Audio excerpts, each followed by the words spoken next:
9th class lesson निकालेंगे काव्य खंड का तीसरा सवैया। वैसे मैं पहले करवा चुकी हूँ, एक बार फिर से समझ लेंगे। मानुष हो तो वही रसखान, बसो ब्रज गोकुल गांव के द्वार। रसखान जी कह रहे हैं अगर मैं मनुष्य बनूं, मानुष हो तो मनुष्य बनूं तो वही बसों में ब्रज गोकुल गांव के ग्वाल। ब्रज में गोकुल गांव के ग्वालों के बीच में ही बसूं। रसखान जी अगले जन्म की बात कर रहे हैं कि अगर मैं अगले जन्म में क्या बनूं, मनुष्य बनूं, तो ब्रज में गोकुल गांव के ग्वालों के बीच में ही वो रहना चाहते हैं। जो पशु हो तो कहाँ बस मेरो, और अगर मैं पशु बनूं तो इसमें मेरा कोई वश नहीं है। यानी जन्म लेना, अगला जन्म किसका होगा, किस तरह का होगा, ये किसी के हाथ में नहीं। तो इसीलिए रसखान जी कह रहे हैं कि जो पशु हूँ, अगर मैं पशु बनूं तो कहाँ बस मेरो, तो मेरा इसमें कोई वश नहीं है। लेकिन चरो नित नंद की धेनु मंझारन, लेकिन वो नंद की गायों के बीच में ही हमेशा चरना चाहते हैं। चरूं नित हमेशा नंद की रेणु मझारन, नंद की गायों के बीच में ही वो चरना चाहते हैं। पाहन हो तो वही गिरी का, और अगर मैं पत्थर बनूं तो उसी पहाड़ का। पाहन पत्थर हो तो वही गिरी का, उसी पहाड़ का। जो किया था हरि श्री कृष्ण ने छत्री की तरह पुरंदर धारण। पुरंदर इंद्र को कहा गया, इंद्र का घमंड तोड़ने के लिए अपनी उंगली पर छतरी की तरह जिस पहाड़ को धारण कर लिया था, उसी का मैं पत्थर बनूं। जो खग हो तो बसेरों करूं, और अगर मैं पक्षी बनूं तो मेरा बसेरा कहाँ पर हो, मिली कालिंदी कूल कदम्ब की डारन। और अगर मेरा बसेरा पक्षी बनूं तो मेरा बसेरा यमुना नदी, कालिंदी नदी, यमुना नदी के कूल किनारे कदम की डारन, कदम के जो पेड़ हैं उनकी डालों पर ही हो। काव्य सौंदर्य इसका देख लेंगे बच्चे। सबसे पहले भाषा देखेंगे। रसखान जी की भाषा कौन सी है? ब्रज भाषा है। सवैया छंद है, तत्सम शब्दों का प्रयोग है, और यहाँ अलंकार देख लेंगे। हाँ, कालिंदी कूल कदम की डारन में अनुप्रास अलंकार है। बाकी बीच बीच में जो अनुप्रास अलंकार है वो आप खुद ढूंढ लेंगे, ठीक है। दूसरा देखेंगे, या लकुटी अरु कामरिया पर राज तिहुपुर को तजी डारो। जो ये लकुटी है, यानी जो लाठी है, श्री कृष्ण की लाठी की ओर इशारा किया गया है कि श्री कृष्ण जब गाय चराने के लिए जाते थे तो अपने हाथ में एक लाठी ग्वाले जैसे रखते हैं और एक कंबल वो अपने साथ में रखते थे। तो उसी काली कामरिया की बात की गई है, काले कंबल की बात की गई है कि इस लकड़ी और कामरिया पर और इस कंबल पर, यानी श्री कृष्ण के लकड़ी और कंबल के ऊपर राज तिहुपुर को तजी डारो। अगर मुझे तीनों लोगों का राज भी मिल जाए तो मैं इन दो चीज़ों पर सब कुछ न्यौछावर कर दूं। क्यों? क्योंकि वो श्री कृष्ण के अनन्य भक्त हैं और हर जन्म में उनके समीप ही किसी तरह रहना चाहते हैं। और अगर उन्हें ब्रजभूमि में रहने का मौका मिले तो उन्हें ऐसा लगता है जैसे वो श्री कृष्ण की समीपता को महसूस कर रहे हैं। आठों सिद्धि नौ निधि के सुख, नंद की गाय चराई विसारो। 8 प्रकार की सिद्धियां मानी गई हैं, 9 प्रकार की निधियां। उनके सुख को भी नंद की गाय चराने का अगर मौका मिले तो मैं क्या है, विसार दूं। यानी 8 प्रकार की संसार में सिद्धि और 9 प्रकार की निधियों के सुख भी वो क्या कर देंगे, नंद की गाय चराने का मौका मिले तो उन सुखों और किसको, सिद्धियों को भी वो भूल जाएंगे। रसखान कबो इन आखिन सो ब्रज के बन बाग तड़ाग निहार। रसखान जी कह रहे ना जाने कब इन आँखों से मुझे ब्रज के वन, बाग और तालाब निहारने का मौका मिलेगा। कोटिक एक कलधोत के धाम, करील के कुंजन ऊपर वार। कोटिक का मतलब करोड़ों, कलधोत सोने के धाम महल, करोड़ों सोने के महल भी मैं न्यौछावर कर सकता हूँ।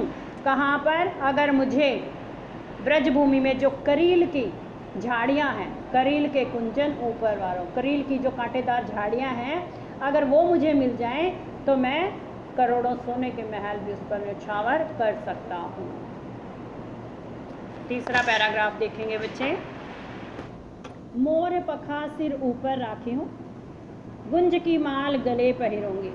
एक सखी यानी एक गोपी दूसरी गोपी से श्री कृष्ण का रूप धारण करने का आग्रह करती है, और जिससे आग्रह कर रही है वो गोपी कह रही है कि ठीक है, मैं श्री कृष्ण की तरह रूप धारण कर लूँगी। क्या करूँगी? मोर पंखा सिर ऊपर राखे हूँ। मोर का पंख जैसे श्री कृष्ण अपने सिर पर लगाते हैं वैसे ही मैं भी अपने सिर पर धारण कर लूँगी। गुंज की माल गले पहनूंगी, और जैसे वो गुंजों की माला गले में पहनते हैं वो मैं भी गले में पहन लूँगी। ओढ़ी पीताम्बर पीले वस्त्र श्री कृष्ण की तरह मैं भी धारण कर लूँगी। ले लकुटी बन और हाथ में लाठी लेकर वन वन में गोधन गायों के ग्वारिन ग्वालों के संग फिरूंगी, साथ फिरूंगी। यानी मैं पीले वस्त्र भी धारण कर लूँगी, हाथ में लाठी लेकर और गायों और ग्वालों के साथ साथ घूमूंगी। क्यों? क्योंकि भाव तो वही मेरो रसखानी। रसखान जी कह रहे हैं कि गोपी कह रही है भाव तो वही का मतलब श्री कृष्ण, मुझे तो वो श्री कृष्ण अच्छे लगते हैं। सो तेरे कहे सब स्वांग करूँगी, इसलिए हे सखी सो तेरे कहे, तेरे कहने से सब स्वांग करूँगी, श्री कृष्ण का पूरा रूप धारण कर लूँगी। स्वांग करना वैसे ढोंग करना होता है, लेकिन दूसरे का रूप धारण करना भी, तो यहाँ पर श्री कृष्ण का रूप धारण कर लूँगी। या मुरली मुरलीधर की, इस पंक्ति पे ध्यान देंगे बच्चे। या मुरली, लेकिन ये मुरली मुरलीधर की, मुरलीधर किसके लिए आया? श्री कृष्ण के लिए। श्री कृष्ण ने जो मुरली धारण, श्री कृष्ण की जो मुरली है अधराना धरी, अधराना धरूंगी। वो हमेशा अपने होठों पर लगाए रहते थे, इसलिए मैं अपने होठों पर उसे नहीं लगाऊंगी। ठीक है, यानी सारे रूप तो धारण कर लूँगी, लेकिन श्री कृष्ण की जो ये मुरली है वो जो हमेशा अपने होठों पर लगाए रहते थे उसे मैं अपने होठों पर धारण नहीं करूँगी। क्यों नहीं करूँगी? क्योंकि गोपियों को लगता है कि जो मुरलीधर यानी श्री कृष्ण हैं मुरली से ज़्यादा स्नेह करते थे गोपियों की अपेक्षा, इसीलिए वो उससे ईर्ष्या करती हैं। याद रहेगा कि आपसे पूछा जाए तो आप बताएंगे कि गोपियों को ऐसा लगता था कि श्री कृष्ण मुरली से ज़्यादा स्नेह करते हैं, इसलिए वो उससे ईर्ष्या करती थी, इसीलिए उसे अपने होठों से लगाने के लिए मना कर रही हैं। और ये देख लेंगे यहाँ पर मुरलीधर की अधराना धरी, अधराना धरूंगी, यहाँ पर यमक अलंकार है। कौन सा अलंकार है? हाँ, यमक, ध्यान रखेंगे। एक पैराग्राफ और है वो देख लेंगे। काननी दे अंगुरी रही गो, गोपियों को सब लोग श्री कृष्ण के आसपास जाने से मना करते हैं ताकि वो अपने घर का काम करें, इधर उधर ना घूमें, इसीलिए, लेकिन उन्हें असर नहीं होता है, वो फिर भी श्री कृष्ण की तरफ आकर्षित हो जाती हैं। इसी बात को यहाँ किस ढंग से कहा गया है वही बताया है। काननी दे अंगुरी रही गो, हम कानों में उंगली डाल लेती हैं जब ही मुरली धुन मंद बजे हैं। जब मुरली धुनी, मुरली की धुन मंद मंद बजे हैं, बजाते हैं, कौन बजाते हैं? श्री कृष्ण। तो गोपियाँ मान रही हैं इस बात को कि जब श्री कृष्ण मुरली की मंद मंद ध्वनि बजाते हैं तब हम अपने कानों में उंगली डाल लेती हैं। मोहिनी तानन सो रसखानी, रसखान जी कहते हैं गोपियों ने कहा मोहिनी तानन, मन को मोहने वाली तानों से बचने के लिए वो क्या कर देती हैं? अटाचड़ी, अटारी पर चढ़ जाती हैं। अटारी कहा जाता था पहले घर के सबसे ऊपर वाले हिस्से को, जिसे आजकल आप मोंटी कहते हैं, जहाँ सीढ़ियाँ होती हैं घर की आखिरी ऊपर वाली, तो बिल्कुल आखिर में छत पर चढ़ने वाली, तो उन्हें अटारी कहा जाता है। तो गोपियाँ कह रही हैं कि हम क्या करती हैं, श्री कृष्ण की मोहिनी तान को जब बजती है हम अटारी पर चढ़ जाती हैं।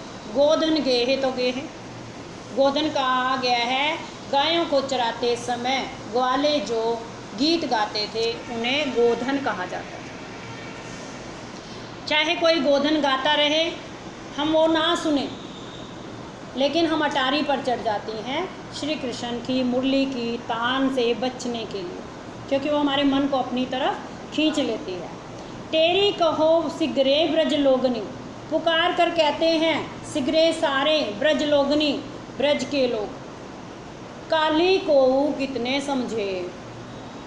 सभी लोग ना जाने कितना समझाते हैं, ब्रज के सारे लोग उन्हें मना करते हैं श्री कृष्ण की तरफ जाने से, और सभी लोग ना जाने कितना समझाते हैं, लेकिन गोपियाँ फिर भी क्या कह रही हैं, मायरी व मुख की मुस्कानी। लेकिन गोपियाँ स्वीकार कर रही हैं कि जब श्री कृष्ण की मुख की मुस्कान वो देखती हैं तो अपने आप को क्या है, संहारी का मतलब है संभाल नहीं पाती हैं, संहारी न जय है न जय है न जय। लेकिन जब श्री कृष्ण के मुख की मधुर मुस्कान वो देखती हैं तो क्या है, वो अपने आप को रोक नहीं पाती हैं और उनकी तरफ आकर्षित हो जाती हैं।